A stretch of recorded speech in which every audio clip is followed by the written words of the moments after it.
तुलना करना छोड़ दीजिए, ये बहुत तकलीफ देता है।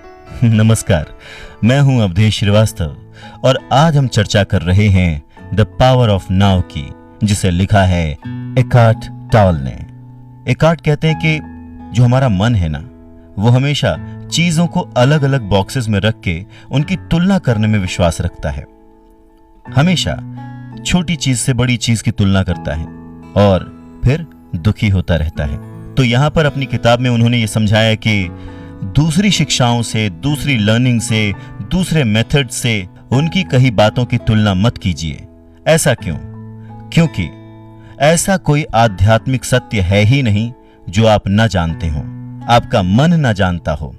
इट इज जस्ट कि वो आपको बता रहे हैं, इस किताब के माध्यम से वो आपको सिर्फ याद दिला रहे हैं, बता रहे हैं जो आप भूल गए हैं, आत्मज्ञान के बारे में।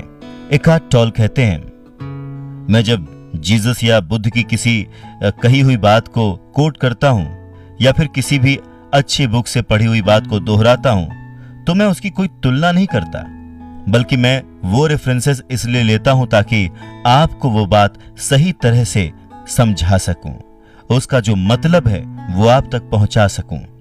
क्योंकि इन सारी बातों का जो मैसेज है, संदेश है, वो एक ही है और हमेशा एक ही रहेगा। भले ही उसे अलग अलग तरह से कहा जाए, अलग अलग भाषाओं में कहा जाए, अलग अलग लोगों के द्वारा कहा जाए, पर उन सारी बातों का जो मतलब है, सार है, वो हमेशा एक ही रहा है और हमेशा एक ही रहेगा। ये किताब सिर्फ एक कोशिश है आपको आपके भीतर ले जाने की, जिसे कि आप पहले से ही जानते हैं। वैसे ही जैसे कि मैं जानता हूं वो जगह जहां के सच को सुनकर पहचाना जा सकता है और तब आप में खुशी, जॉय और पॉजिटिविटी का एक भाव फूटेगा, जैसे आपके अंदर से कोई कह रहा हो कि हाँ, मैं जानता हूं कि यही सच है। तो सबसे पहली बात जो हमें जाननी चाहिए वो ये है कि आप मन नहीं है, मन आपका एक हिस्सा है। अक्सर खुद को जानने की क्रिया में, खुद को जानने की जर्नी में ये जो मन है, ये बहुत बड़ी रुकावट पैदा करता है। एक भिखारी 30 से ज्यादा सालों से एक सड़क के किनारे बैठकर भीख मांगा करता था। एक दिन एक अजनबी उसके पास से गुजरा और उसको देखकर उस भिखारी ने अपनी आदत के हिसाब से उससे मांगना शुरू कर दिया कि खाया नहीं है, कुछ दे दो। तो उस आदमी ने जवाब दिया कि मेरे पास चेंज नहीं है, छुट्टा नहीं है, मैं तुम्हें कैसे दूं? और फिर अचानक से ही उस अजनबी ने भिखारी से सवाल पूछा कि तुम जिस चीज पर बैठे हो वो क्या है? भिखारी ने बड़ी लापरवाही से जवाब दिया कि कुछ नहीं है बाबूजी, ये तो बस एक लकड़ी का बक्सा है और मैं तो न जाने कब से इसी पर बैठता आया हूं। तो अजनबी ने उससे पूछा, अच्छा, पर इसमें है क्या? कभी खोल के देखा है? भिखारी बोला, नहीं, मुझे क्या करना देखकर, क्या होगा इसमें? कुछ नहीं होगा। अगर इसके अंदर कुछ होता तो ये सड़क पे थोड़े ना पड़ा होता। अजनबी ने उसे जोर देकर कहा कि अच्छा, मेरे कहने पर एक बार खोल कर देखो तो सही, मैं भी देखना चाहता हूं कि इसके अंदर है क्या। भिखारी ने बड़ी कोशिश करके बड़ी मुश्किल से उसका ढक्कन खोला तो चौंक गया। उसे अपनी आंखों पर भरोसा ही नहीं हुआ, क्योंकि उस बक्से के अंदर सोने के सिक्के पड़े हुए थे। एकार्ट टॉल कहते हैं कि वो जो अजनबी है, मैं उस जैसा ही हूं। मैं बस आपको ये याद दिला रहा हूं कि आप जिस बक्से पर बैठे हैं उसे एक बार खोलकर तो देखिए। हो सकता है उस बक्से के अंदर कुछ ऐसा हो जो कि आपको आपसे मिला जाए। पर हां, आप कह सकते हैं कि आप अजनबी हो सकते हैं, पर मैं वो भिखारी नहीं हूं, मुझे अपने बारे में पता है।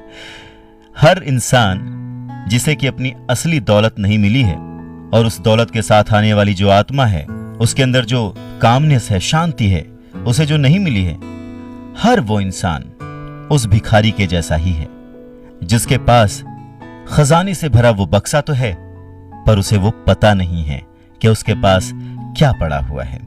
ऐसे लोग सुख या फिर अचीवमेंट्स के छोटे छोटे मोमेंट्स जीते हैं, बाहर रिस्पेक्ट ढूंढते हैं, प्यार ढूंढते हैं और भटकते रहते हैं, जबकि असली खजाना तो उनके अंदर मौजूद है, जिसे वो इग्नोर किए बैठे हैं। उन्हें पता ही नहीं है कि वो कितने बड़े खजाने के मालिक हैं, और वो खजाना है आत्मज्ञान या एनलाइटनमेंट। पर आखिर ये आत्मज्ञान है क्या? क्या ये जो सीधा सरल सा सवाल है, इसका जवाब भी इतना ही सीधा और सरल है?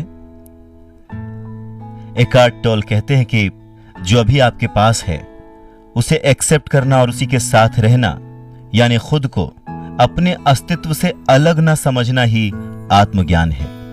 ये किसी ऐसी चीज के साथ जुड़ने की स्थिति है जो कि एक्सप्लेन नहीं की जा सकती, जो कि मर नहीं सकती, जो कि आपके अंदर ही है पर शायद आपसे भी महान है। आत्मज्ञान के लिए बुद्ध द्वारा दी गई सरल सीधी परिभाषा एकार्ट टोल को बहुत अच्छी लगती है। वो कहते हैं कि आत्मज्ञान मतलब दुख का अंत हो जाना। इस डेफिनेशन में एक ग्रैंडनेस है, एक दिव्यता है, पर फिर भी ये जितनी सरलता से कही गई बात है उतनी ही अधूरी महसूस होती है, क्योंकि ये तो बस इतना ही बताती है कि आत्मज्ञान क्या नहीं है, दुख का ना होना। लेकिन जब कोई दुख नहीं रहता तब क्या बच जाता है, शेष क्या रह जाता है? बुद्ध इस पर मौन है और उनके मौन में ये संकेत समाहित है कि इसे आपको अपने लिए खुद खोजना होगा। ये आपकी जर्नी है जिस पर आपको चलना होगा, क्योंकि ये जर्नी ही अपने आप में एक गोल है। ये जर्नी ही, ये यात्रा ही मंजिल है।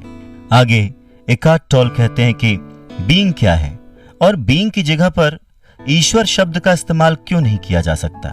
कई सालों से ईश्वर शब्द का बड़ा दुरुपयोग होता आया है और इसीलिए यह शब्द अपनी मीनिंग खो चुका है। इसकी कोई मीनिंग रह नहीं गई है और इसीलिए वो इस शब्द को कम यूज करते हैं या अवॉइड करते हैं। दुरुपयोग से उनका मतलब है कि जिन लोगों ने पवित्रता के साम्राज्य को इस शब्द के पीछे के इस बड़ी सी मीनिंग की एक झलक भी देखी है, वो लोग इसका प्रयोग, इस्तेमाल इतने कॉन्फिडेंस के साथ करते हैं कि जैसे वो जानते हो कि वो किस बारे में बात कर रहे हैं, या फिर ईश्वर के विरुद्ध वो ऐसी लड़ाई करते हैं, ऐसी बहस करते हैं जैसे कि वो जानते हो कि वो सही है या गलत। सच ये है कि सच में ईश्वर को कोई नहीं जान पाया है। ईश्वर को हम जानते नहीं, ईश्वर को हम मानते हैं। क्यों? क्योंकि हम बचपन से वही संस्कार लेकर आते हैं।